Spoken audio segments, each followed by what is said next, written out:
सहज ही अपनी ओर हम चले वतन की ओर।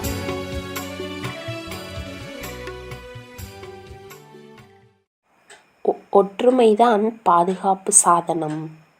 இன்று வதனத்திற்கு சென்றபோது எவருமே பார்வைக்கு தென்படவில்லை. தொலைவிலிருந்து ஏதோ சப்தம் வந்து கொண்டிருந்தது.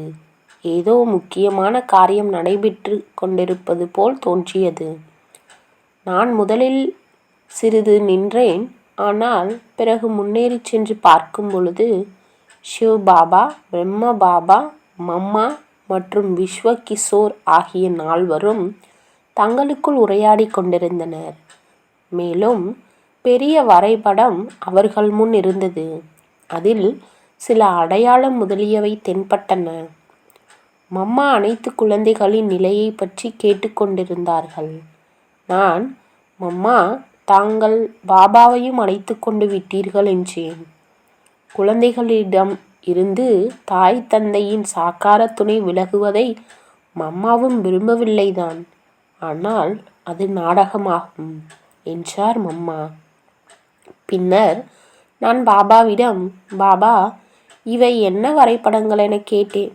பாபா கூறினார், குழந்தாய், எவ்வாறு படை தளபதியிடம் எந்த இடத்தில் என்ன நடைபெற்று கொண்டிருக்கிறது, அடுத்து என்ன நடைபெற வேண்டும் முதலிய அனைத்து படங்களும் இருக்குமோ அவ்வாறே படைப்பு காரியத்தினுடைய உரையாடல்தான் நடைபெற்று கொண்டிருந்தது. அதை பின்னர் கூறுவேன். அதன் பின் ஒரு காட்சியை காட்டினார். 3 குழுக்கள் இருந்தன.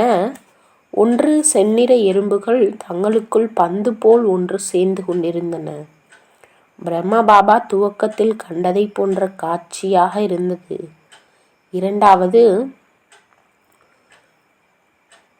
இரண்டாவது குழுவானது மூலவதனத்தில் ஆத்மாக்கள் விட்டில் பூச்சி ரூபத்தில் இருந்தன. மேலும் 3வது குழுவானது பிராமணர்களாகிய நம்முடையதாக இருந்தது. அதில் அனைவரும் வட்ட வடிவில் அமர்ந்திருந்தோம். மேலும் நடுவில் பாப்தாதா இருந்தார்கள். இது மலருக்கு நடுவில் மகரந்தமும் நாற்புறங்களில் இதழ்களும் இருப்பது போல் தோன்றியது. இதன் ரகசியத்தை பாபா விளக்கினார். குழந்தாய், பிரத்யட்சத்தாவின் தொடக்கத்திலும் கூட குழுவாக கண்டேன். இறுதியிலும் கூட ஆத்மாக்கள் குழு ரூபத்தில்தான் இருந்தாக வேண்டும். மேலும் தற்போது நடுவிலும் கூட குழு இருக்கிறது. குழுவின் சக்தி உள்ளதென்றால் எவரும் அசைக்க இயலாது.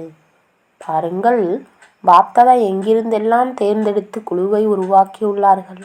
அவ்வாறே குழந்தைகளும் கூட குழுவாக செயல்பட்டால் மாயா போர் செய்யாது. எவ்வாறு ரோஜா மலர் அல்லது வேறு எந்த மலரானாலும் அதை தகுந்த இடத்தில் வைப்பார்கள். மேலும் தனி இதழாக இருந்ததென்றால் கையால் சீக்கிரம் கசக்கி விடுவார்கள். அவ்வாறே குழந்தைகளின் குழுவும் மலர்ச்செண்டாக இருந்ததென்றால் வெற்றி பிராப்தியாக பெற்றுக்கொண்டே இருப்பர். எவரும் போர் புரிய இயலாது. இவ்வாறு உரைத்தவாறே பாபா அனைத்து குழந்தைகளுக்கும் குழுவின் ஒற்றுமைதான் பாதுகாப்பிற்கான சாதனமாகும் என்று கூறச் சொன்னார்.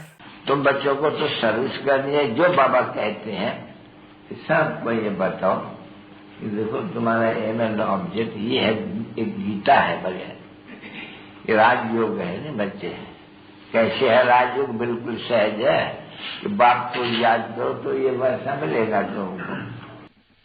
ओम शांति।